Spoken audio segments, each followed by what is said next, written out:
มาแล้วครับ360ต่อด้วยสแกนกับ360เหมือนกันอิซูซู360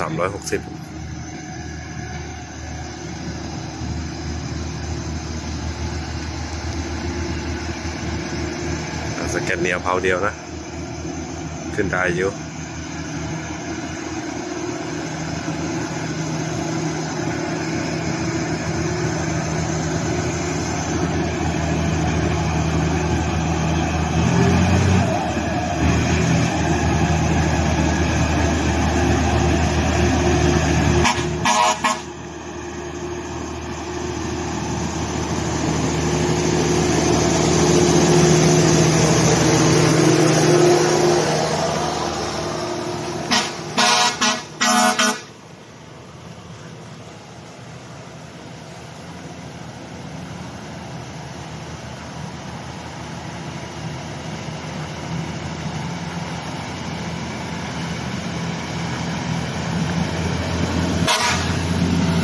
น้ำมันฟรี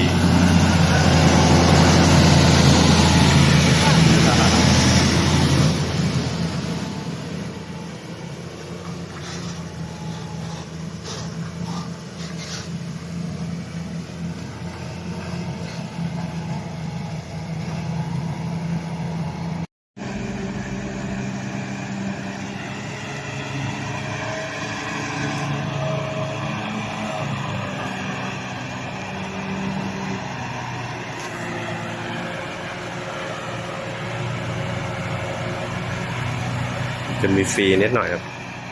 ช่วงโค้งใจถึงจัดอ่ะ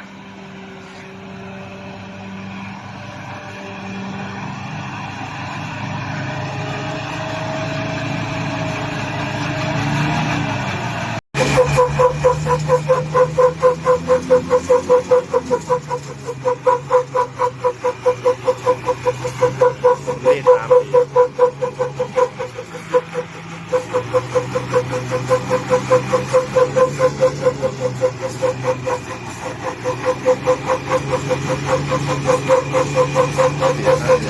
อ๋อฟรี2,000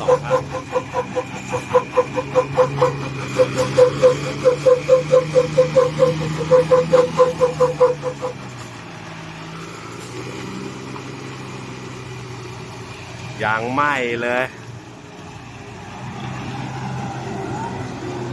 ไปเลย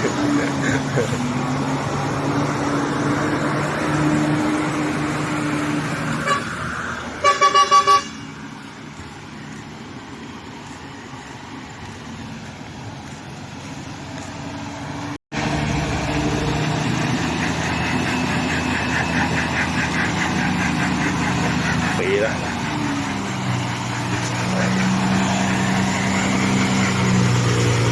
เกาะร้อยได้ร้อยที่มันแห้งนะ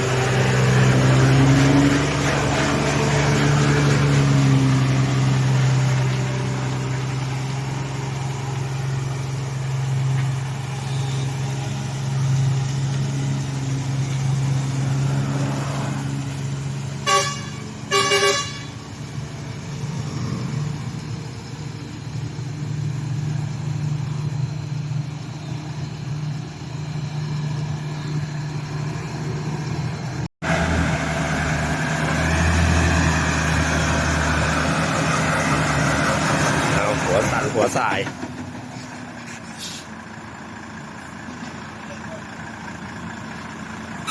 ยิ่งมาก็เหมือนยิ่งใกล้กว่าเดิมนี่ดิอีกรอบไม่น่าจะอยู่ตีนมอแล้วเนี่ยปล่อยรถมาเลยพี่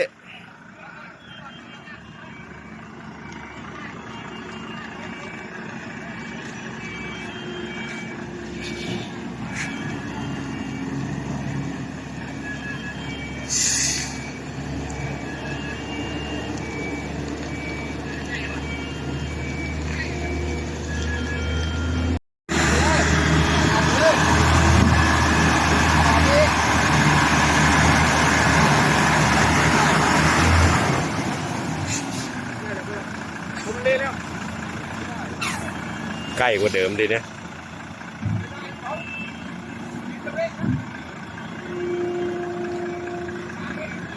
ตัวแก้มมาตัดออกไป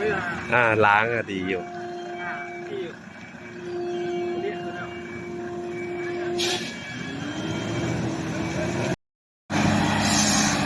ไปแบบนี้ขึ้นเกียร์ 1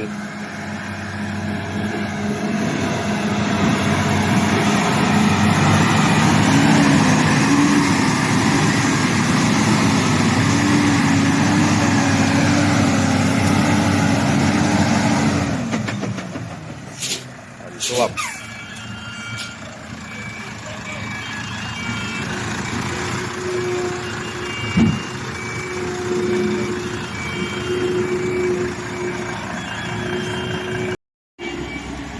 สถานการณ์วุ่นๆครับ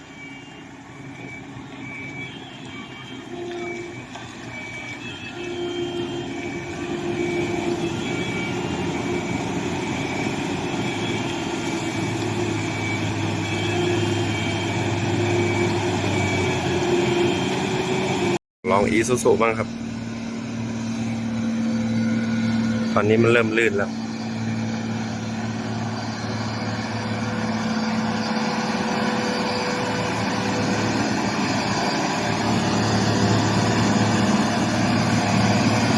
ใช้อะไรยนต์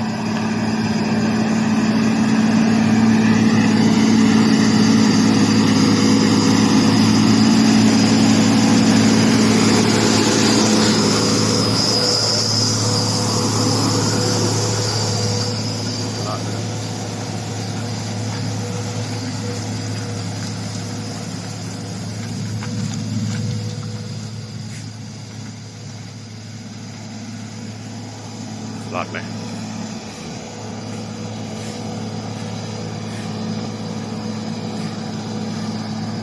แล้ว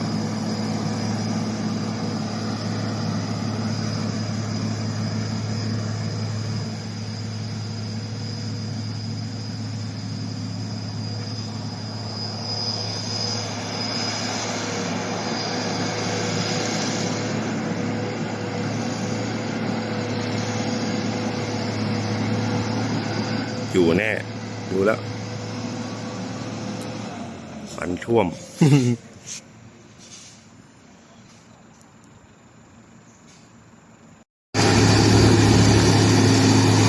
ออกไปแล้ว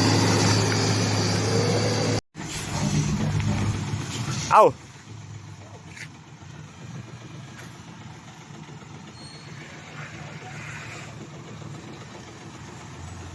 จะให้เข้าบางกันมาแต่หัวเสียวเนี่ยวิ่งแค่หัวเนี่ยลื่น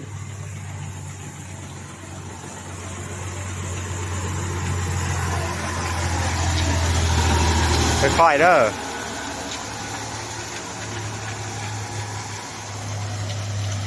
ลื่นนั่นน่ะเอาเลย